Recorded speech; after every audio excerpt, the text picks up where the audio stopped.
y va. Allez, on y va, on commence. Donc, par ça, Kitavo, on a dit comme ça. Le verset commence, Ve'aya Kitavo el Haaretz, quand tu viendras en terre d'Israël.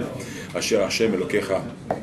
Au Dieu l'Éternel, ton Dieu, Noten Lecha te donne, Nahala Verishta, en Nahala, Verishta Veshavtaba. Donc tu hériteras et tu habiteras dans cette terre. Tu donnes l'héritage, tu l'hériteras, tu la posséderas et tu viendras habiter dedans. Alors, si vous remarquez ce passage-là de Veyarashta Veshavtaba, ce passage Veyarashta Veshavtaba, il est marqué également, et marqué dans une autre mitzvah. Je ne sais pas si on avait parlé, dans la mitzvah du Melech, de la nomination d'un roi, l'intronisation d'un roi, quand on nomme un roi. Là-bas aussi, avant de nommer le roi, on dit, quand tu arriveras aux la terre, Veyarashta Veshavtaba, alors là tu nommeras le roi d'Israël. Donc on voit dans le sujet de la nomination du roi et dans le sujet, de quoi on parle ici dans le Parashat Kitavo, vous vous rappelez? Des bikurim, des prémices. Qu'est-ce que c'est le symbole des prémices? Qu'est-ce que c'est les prémices? C'est quoi apporter de nouveaux fruits à Dieu? C'est-à-dire que c'est pas dans tes mains. Qu'est-ce que c'est apporter de nouveaux fruits à Dieu? Les choses ne sont pas de toi. C'est Akadosh Baruch Hu, c'est l'Aïmouna Bachem. Toi, tu as semé, et tu pries Hachem, et tu as fait que les fruits maintenant sont sortis, c'est des bons fruits. Tu les apportes à Dieu en remerciement à Dieu, le fait qu'il t'a donné tous ces fruits, toute cette récolte.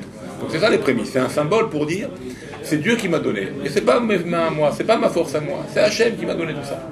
Alors, si c'est ça pour les fruits, donc, que vient nous apprendre les fruits, les prémices, quand tu hériteras de la terre d'Israël, et que tu entreras en terre d'Israël, et tu vas te mettre, tu vas semer dans la terre, tu vas faire pousser ce que tu as à faire pousser, n'oublie pas Hachem, nous dit la Torah, tu mettras ça dans la corbeille, tu apporteras ça au temple et tu remercieras Hachem de toutes les bonnes choses qu'il t'a données. Alors maintenant, ce qui est extraordinaire, ces mots-là de Veyarashta, tu hériteras de la terre, ils sont également chez le roi. Quel rapport? Vous savez que la Torah, qu'il y a des mots quand ils sont semblables l'un à l'autre, c'est-à-dire qu'on doit faire un rapport, un lien entre les sujets. Donc il y a d'un côté, il y a les prémices, donc le remerciement à Hachem, et d'un côté, il y a la nomination du roi, là aussi, où on te dit quand tu hériteras de la terre et tu habiteras là-bas, tu vas nommer ton roi. Alors quel rapport maintenant? Il y a un lien entre eux. Alors le lien, Rami m'explique comme ça, quelque chose d'extraordinaire que j'ai vu. Il dit parce que qu'est-ce que c'est la nomination d'un roi? Tu nommes un roi, c'est-à-dire, qu'est-ce qu'il croit le roi? Il a eu la terre, il y a eu combat, il y a eu la guerre. Voilà. Il va arriver à croire que la terre d'Israël, elle est faite. Bon, parce qu'il a eu ses mains, il a eu sa force, il a eu sa tête, il a bien réfléchi, le peuple a voté pour lui, on l'a nommé.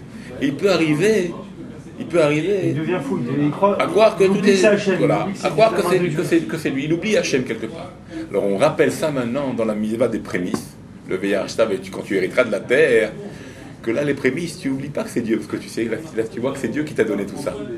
Alors là on te dit ça, la même chose maintenant le roi, oh mon roi, oh, abaisse un peu, calme un peu ta gloire et ta force. N'oublie pas que tout ce que Dieu te donne, ça vient d'en haut. Tout ce que tu fais, ça vient d'en haut. Donc j'ai les fruits, pour les prémices, pour tout ce que tu as reçu, ça vient d'Hachem. Sache qu'aussi pour le roi, le fait que tu as été nommé comme roi, le fait que tu as été désigné comme roi, et que tu as reçu cette terre d'Israël et que tu es nommé maintenant, c'est parce que Dieu l'a voulu. Et c'est ça le lien qu'on fait. Parce que le roi, il a tendance à monter et prendre de la gahava, de l'orgueil pour lui. Alors on le met avec le sujet des prémices qui fait un rappel à Dieu. Il lui rafraîchir la mémoire. Et lui rafraîchir un petit peu la mémoire, effectivement, pour lui dire, écoute, remercie Hachem aussi de ton état et de ta position aussi actuelle. Il ne prend pas les galons pour toi et les médailles pour toi. Donc ça, c'est la première nikuda qu'on voit dans cette paracha, le fait qu'il est marqué donc Veyarashta Veshavtaba, qui est également dans le même sujet que la nomination du roi. Donc on a fait maintenant le lien pour se rappeler que même si c'est un roi, même si c'est un pouvoir, le pouvoir il vient d'Hachem. Il vient d'Hachem. Et confiance en ça, et soumets-toi à ça, et accepte cette notion-là. Et comme ça, tu réussiras. Dans la même paracha, Kochev Otsemiadi, non? Oui, Kochev Otsemiadi, c'est le Taraïla avec elle. Alors on voit... C'est ça l'idée. C'est la même idée. Mais c'est ça le lien du rapport entre les mots. Il faut que tu aies hérité de la terre, tu peux croire que tout est à toi. Après, on a une autre chose que j'ai vue aussi, Vaya Kitavo el Haaretz. D'accord? Alors on voit que Veaya, c'est la shon Simcha. Comme on dit Veya. D'accord, c'est la joie quand tu arriveras en terre d'Israël ici. C'est pas un passé ici, Vaya c'est un futur. C'est la joie de Simcha. Alors Vaya aussi c'est les mêmes lettres que Kevavke. Vaya c'est les mêmes lettres que le nom de Dieu. D'accord? Vaya c'est les mêmes lettres que Kevavke. Donc, qu'est-ce que ça veut dire? Quand tu as de la joie, le lien de la Vaya c'est la joie Simcha. On sait très bien quand la Torah dit Vaya, il y a quelque chose de joyeux. Alors quelle est la joie ici? Bon, c'est d'être en Israël, c'est d'arriver en Israël. Ça va nous porter de la joie. Après les 40 ans du désert, on va être joyeux. Mais comment la vraie joie, c'est laquelle? Veaya. La vraie joie, c'est quand? Dans Veaya, ce qui t'emmène la joie, c'est Dieu. C'est pour ça que Ve'aya, c'est les mêmes lettres que Dieu. Yudke Vavke. C'est-à-dire que la vraie joie d'un juif, dans tout ce qu'il fait, c'est de relier sa joie et ce qu'il fait avec Hachem. Et c'est ça le Ve'aya. Ve'aya, il y a le nom de Dieu dedans. C'est-à-dire que ça, c'est la vraie joie. Si tu ne fais pas ça, tu prends une joie qui loue pour toi, il n'y a pas Dieu dans cette joie-là. C'est ce qu'on appelle c'est éphémère. Il n'y a pas de substance. C'est pour ça que la vraie joie d'un juif, c'est la joie de la mitzvah. La joie de pratiquer, la joie d'être dans la mitzvah, dans la Torah. Pourquoi? Parce qu'elle est reliée automatiquement avec Hachem. C'est ça le Ve'aya. Et pour ça que les Khamim disent qu'est-ce que c'est comment tu peux réussir dans tes mitzvot? Parce que des fois, les Yisara, comme on avait vu, les Yisara, il nous prend. Il nous prend avant la mitzvah, il nous prend après la mitzvah, il nous prend avant la mitzvah de ne pas l'accomplir.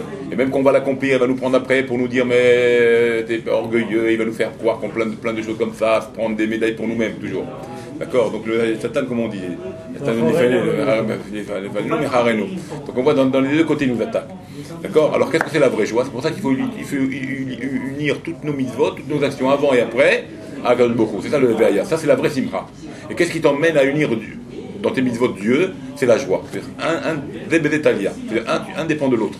C'est-à-dire comment tu peux rentrer Dieu dans tes mitzvot et faire que tu n'as pas d'orgueil, tu ne retires pas quelque chose pour toi, un orgueil ou une... C'est quand tu as de la vraie joie. Et quand on a de la vraie joie, qu'on met Dieu dedans. Et comment je peux faire que Dieu il est dedans? Par la joie. Vous voyez? Un il est dans l'autre. C'est que la joie qui attire à Kalbo. C'est que la joie. C'est pour ça que les Nevi'im, les prophètes, il y avait des écoles de prophétie à l'époque. Des écoles de prophètes. Et comment il fallait faire pour être prophète? Bon, bien sûr, il fallait être joyeux. D'accord? Il fallait être joyeux. C'est pour ça que là-bas, Elisha, il demande à ce qu'on emmène des... Il a dit, j'ai pas la prophétie. Il a dit, emmenez-moi la gain amenagen, emmenez-moi de la musique, emmenez-moi de la joie. Et quand il y a eu la joie, il a eu la révélation.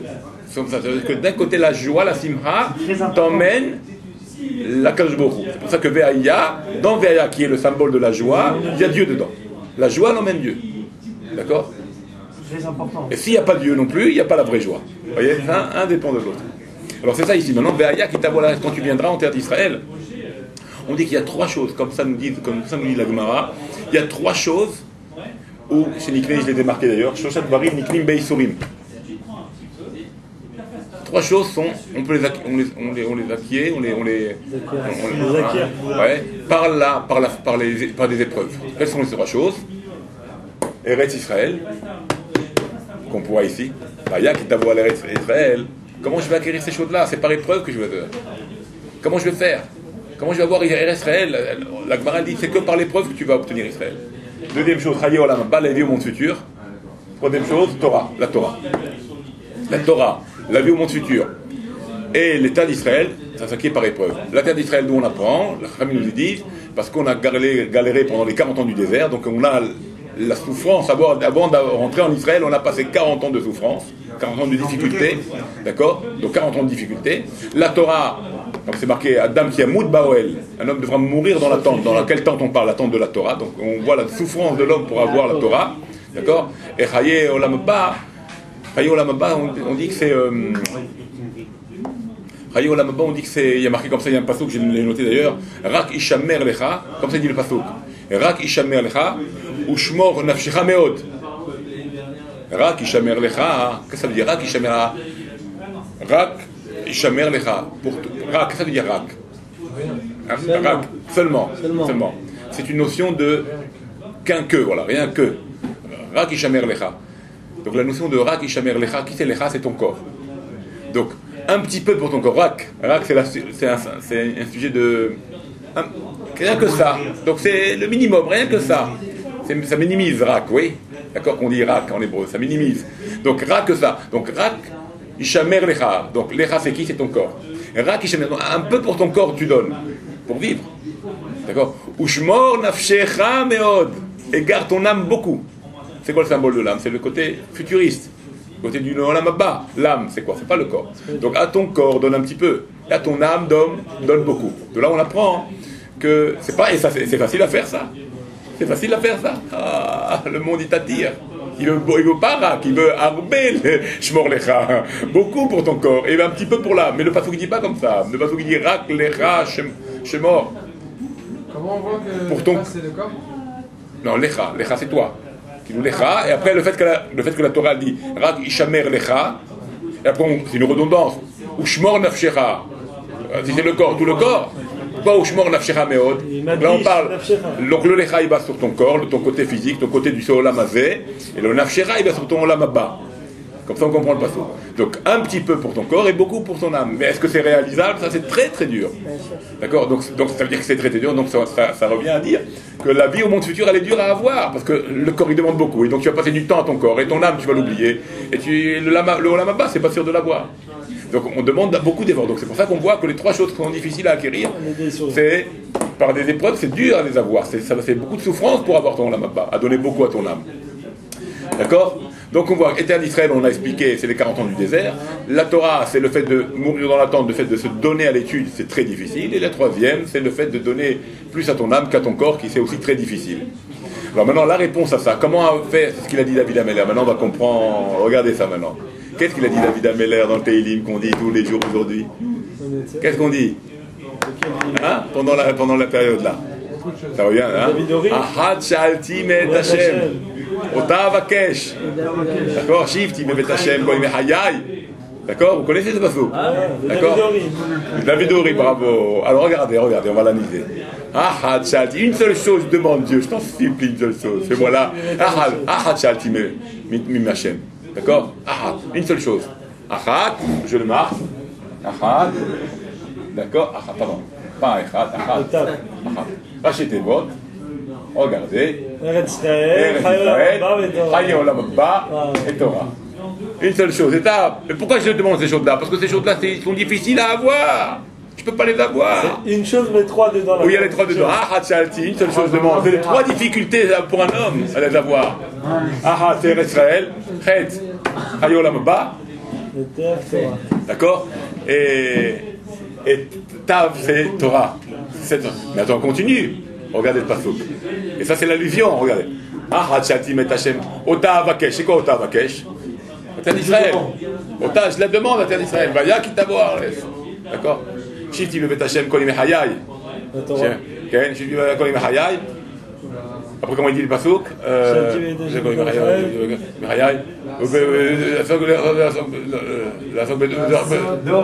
Non, attends. Non, c'est la fin.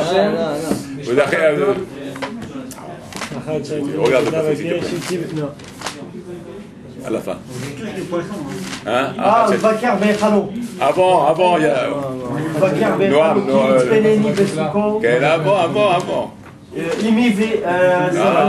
Non, tu vas, toi, maintenant, tu es parti.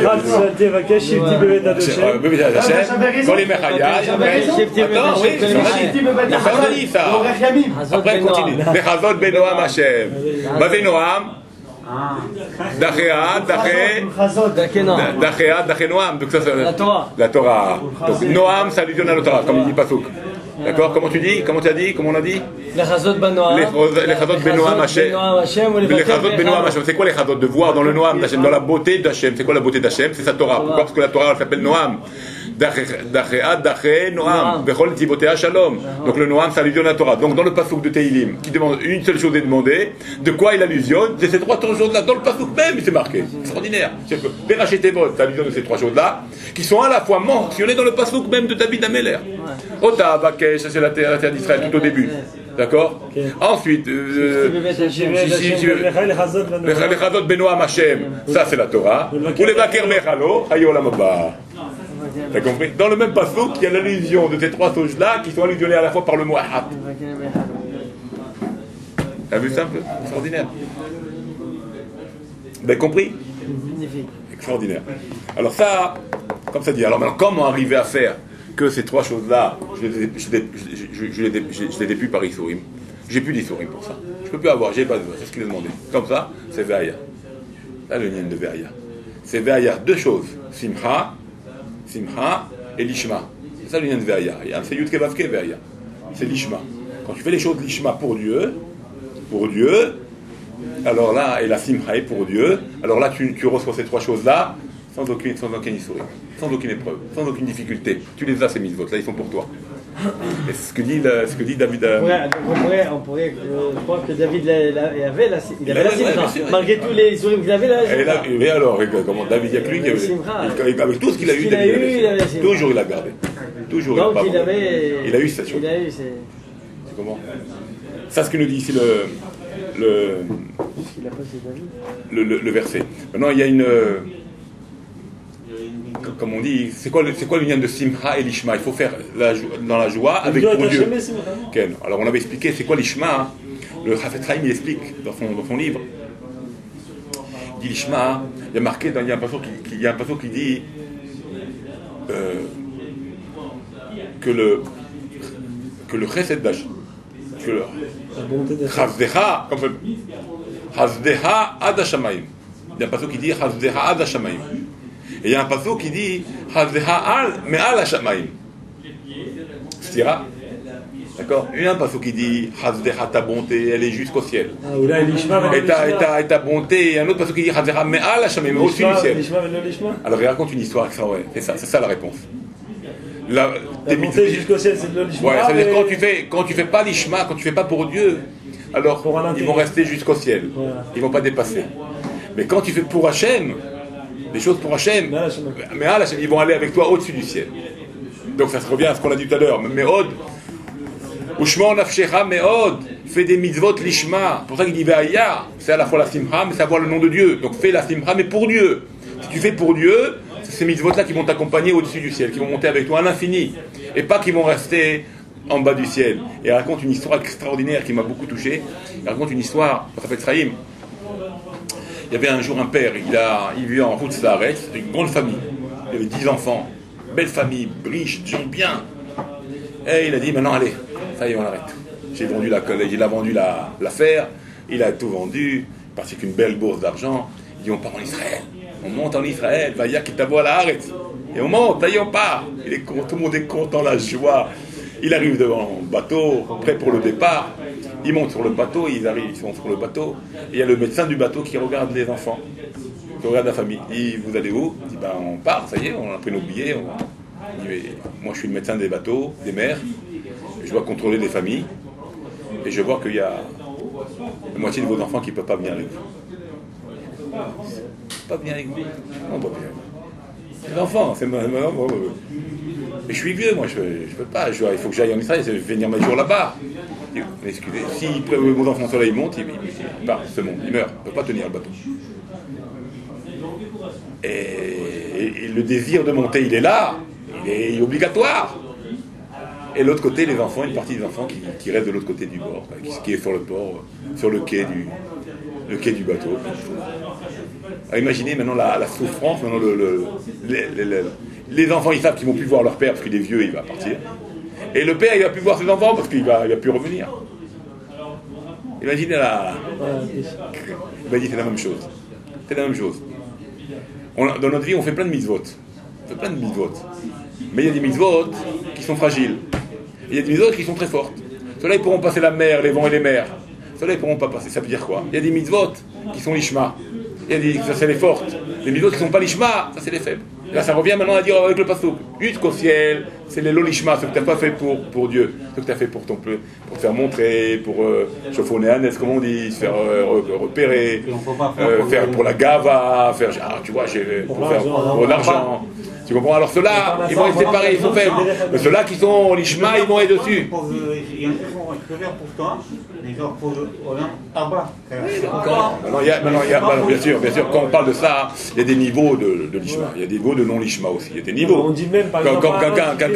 Quelqu'un qui dit, moi je fais pour avoir mon olam haba. C'est pas vraiment l'ishma non plus dans l'absolu je parle. Il veut pour un salaire. C'est déjà pas mal. D'accord, mais Dieu il veut ça. Dieu lui-même il nous dit, faites ça, vous aurez ça, faites ça, vous aurez ça. Donc quelque part, c'est lui permis. Et tout ce qu'on dit, la bracha, parnassa, tout ça, quand tu fais des mitzvot, ça c'est derech hagav. C'est derech hagav, comme on va. C'est très dur la vérité. C'est un gros niveau. Tout l'ishma c'est très fort. Mais d'un autre côté, ça c'est permis. Ça c'est pas le lolishma. Ça c'est un lolishma qui viendra au lishma. C'est une bonne kavana.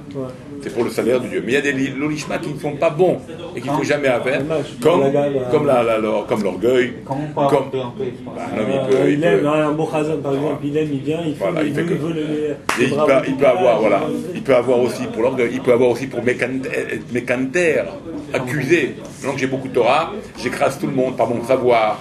Je veux montrer j'écrase tout le monde, j'accuse. Je dis voilà, comme les Apicorsim ou les Caraïbes de l'époque, les Sadducéens, ils avaient une grande connaissance de Torah. Et avec la connaissance de Torah, ils allaient contre les sages pour ridiculiser la Torah.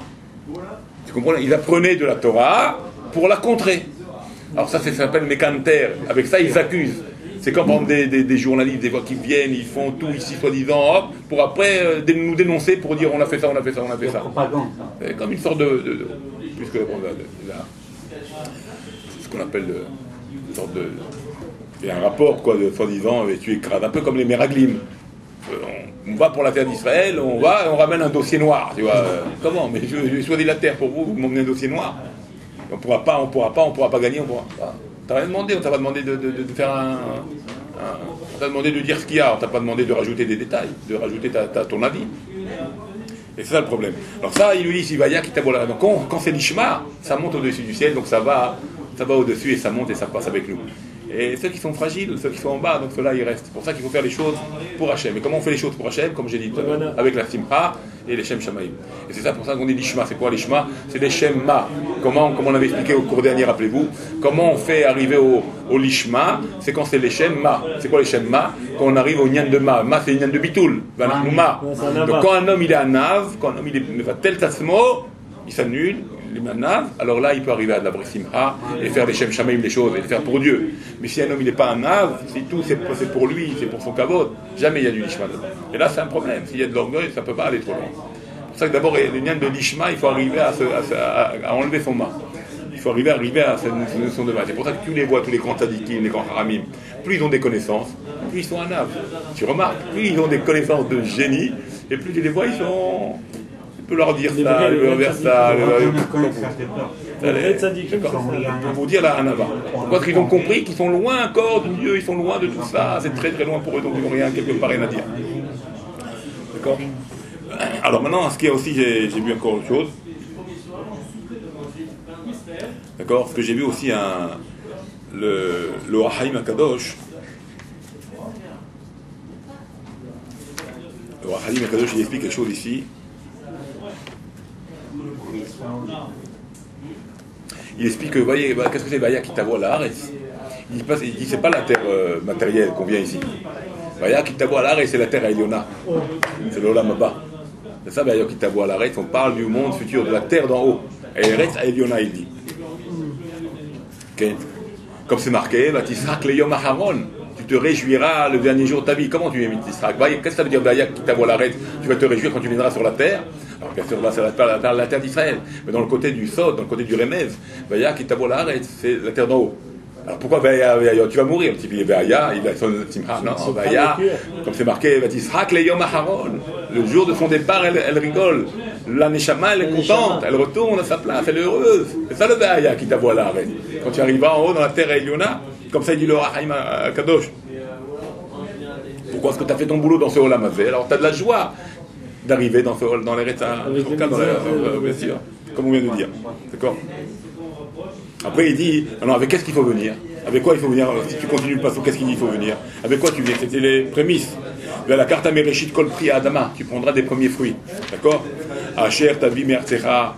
Donc c'est quoi? Que tu viendras de ton endroit où tu as fait planter, tu viendras ça, tu apporteras ça au temple. De quoi ta terre? Ça veut dire que c'était mitzvot. Que tu apporteras dans la terre Eliona, qui est le Gan Eden, qui est le Gan Elion, le Lamabba, le Yerushalayim d'en haut. D'accord? Donc tu emmèneras tes mitzvot. D'accord? Et là-bas, il est dit, comme ça, il dit quelque chose d'extraordinaire. Il est marqué V'yashav Taba. Okay? Tu habiteras, tu passeras là-bas, c'est ça. Ça c'est quoi V'yashav Taba? Comme on dit là-bas dans la Maseret Brachot, ça dit Kim Yoshvim Va'aterotehem Barashem.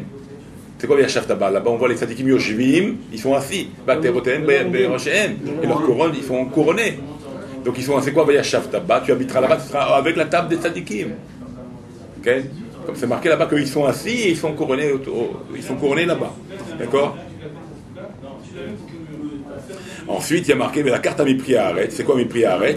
Que tu emmèneras de ta terre à toi, tu l'emmèneras au temple, à Jérusalem. Ça, c'est les mitzvot que tu vas prendre avec toi. D'accord? Les meilleures choses que tu vas prendre avec toi. Après, il est dit, et où tu le mets? Où tu vas mettre tous ces fruits-là? Où tu le mets? Dans... Il prendra, tu le mettras dans ce téné là. C'est quoi? C'est ce fameux un sale, un panier comme ça que tu apporteras et tu donneras au Kohen. C'est quoi le... Et à qui tu donnes? Au Kohen. D'accord? Qui c'est le Kohen d'en haut? Non. Qui c'est le Kohen d'en haut? Non, on le dit tous les matins dans la tefila. Vous dites pas ça? Après les brachot du matin? Michael, la Kohen, la Gadol. Michael, Sarah, Michael, la Kohen Gadol, ça, pour ton bouche à l'Israël. Donc, qui c'est qui reçoit là-bas ton panier de mitzvot? C'est Michael, c'est toi, bravo. D'accord? Michael, c'est un nom, c'est pas un Kohen Gadol. Il est le Kohen des Shamot. C'est le Kohen des Shamot. C'est le Kohen. Je t'expliquerai plus tard. Bien sûr. Michael, c'est le Kohen. Alors maintenant, je vais t'expliquer. Attends. Écoute, c'est pas fini. Maintenant, c'est quoi les mitzvot? C'est ta Torah et tes mitzvot. Alors c'est pour ça qu'il y a marqué là-bas, c'est Michael qui reçoit ça. C'est pour ça que je vous avais dit une fois, rappelez-vous, Ashrei chez Balekan, rappelez ça, Betalmudo Beyado, on avait dit Ashrei chez Balekan, heureux cet homme-là qui vient ici, Betalmudo Beyado, dans cette terre à Elion-là, cette terre, ce Gan Eden à Elion, qui vient avec le Talmud dans ses mains. On avait dit Ashrei chez Balekan, ou Kan, les Kan dans cette terre, c'est quoi les Kan? Combien on va leur numérique les Kan? Les cannes. Les Kan? Valeur numérique 70, 100. Michael. Ashrei chez Balekan, Betalmudo Beyado, Gematria, Michael. D'accord, c'est la même Gematria. Donc, heureux celui qui vient ici, avec ce panier de mitzvot, le Talmudo Beyado, Gematria 101. Pourquoi? Parce qu'il va se présenter devant Michael qui fait aussi 101. Tu comprends? Tu as vu ça? Ashrei chez Balekan, Talmudo Beyado, c'est pour ça. Beyado, Ashrei chez Balekan, Talmudo Beyado, écoutez bien, Beyado. Bon, c'est pour ça qu'il faut réviser 101 fois. C'est pour ça qu'on dit. Ouais, c'est pour ça qu'il y a marqué. Bravo, on dit Mazé Asher Avado, Asher Lo Avado. Qu'est-ce qu'on appelle un homme qui sert Dieu et un qui ne sert pas Dieu? Alors la Gemara elle dit là-bas. Alors un c'est Racha, un c'est Sadiq. La Gemara dit non, les deux c'est Sadiq. Comment c'est possible? Asher Avado, Asher Lo Avado. Un c'est un Sadiq et l'autre c'est un Sadiq. Un il est appelé serviteur de Dieu et l'autre il est appelé pas serviteur de Dieu. Écoutez ça. Après le Chomer. Comment tu conçois ça? Un il est serviteur de Dieu, un il n'est pas serviteur de Dieu. Et les deux c'est des sadikim. Comment c'est possible? S'il n'est pas serviteur de Dieu, il n'est pas sadique, il est rachat. Non, sadique. Parce que ça c'est... Ça c'est Mea Ve'echad, mais ça c'est Mea Ve'echad. De l'autre, domé Mea Ve'echad, Pam. Alors maintenant c'est quoi? Maintenant quel rapport? La Gemara dit c'est comme un hamor. La Gemara dit c'est comme un yen du hamor que tu louais. À l'époque, il louait un hamor à la journée. Ce hamor là, à la journée, tu le louais un zouz. Un zouz. D'accord? Pour ça, il dit maintenant, un zouz pour la journée. Combien de parsaot il pouvait faire? 100 km. Hein? 101 km. Et faire parsaot. D'accord? C'était une distance. 40 km. Maintenant, quand il est venu, il dit moi je veux louer un hamor, mais je veux pas faire parsaot. Je vais hadesser parsaot. Deux zouz. Pour une parsa, tu me dis deux zouz. Oui. C'est pas pareil. Mais à Pamim, les Mea Ve'echad Pamim. C'est pas pareil. Pourquoi? C'est Ashrei, chez Balekan, Kan, Gematria Mea Ve'echad. C'est un nouveau Gematria Michael. C'est lui le Kohen Gadol. C'est lui qui va nous recevoir nos mitzvot et notre Torah. Ashrei chez Balekan, le Talmudo Beyado. D'accord? C'est pour ça que c'est Asher Avado, Asher Lo Avado. Les deux c'est des sadikim. Mais un c'est une fois et l'un 101 fois. Pourquoi il a 101 fois? Parce qu'il peut se présenter avec ses mitzvot devant Michael, le Kohen Gadol. Il amène les prémices celui-là. Il donne ses prémices. L'autre il n'a rien donné. Pas encore ça. Pas encore ça. Tu comprends? Et c'est pour ça que c'est marqué Asher chez Balekan, Talmudo Beyado. Beyado comment Gematria? Beyado. Combien de Gematria? 10, 12, 16, 17. Non, 26. Oh. Beyado, Bet. Non, 26. 22. Quoi? 22 ou 26? Attends, 20. Bet, 10. Et 6, 16. 16 et 4. 22. 22 Makara. Yud Vav. Beyado. Yud Vav, ça fait 16. 16 et 4. 22 et 22. C'est quoi 22? 22 lettres de l'alphabet. Après, je sais pas, le Kan ou Talmudo Beyado, même s'il vient avec les 22 lettres de l'alphabet, il a déjà quand même mis quelque chose dans ça. Tu as compris? Compris ou pas? C'est pour ça qu'il faut, les enfants, il faut faire. Talmud Béadoua. Après. D'accord. Ochel Béadoua. Et c'est comme ça il explique le Haïm Akadosh. Comme ça il explique. La Kara Kohen a tenu Biyadecha, Binicho Lifle Mizber, Hashem Elokecha. Et là il le mettra devant le Mizber. Il le montrera sur le Mizber d'Alion. Tu comprends? Bon, peut-être Hachem, il y a encore d'autres choses, mais on va s'arrêter là. Enfin, Teder, זאת הברכה לשמש vous קטן. êtes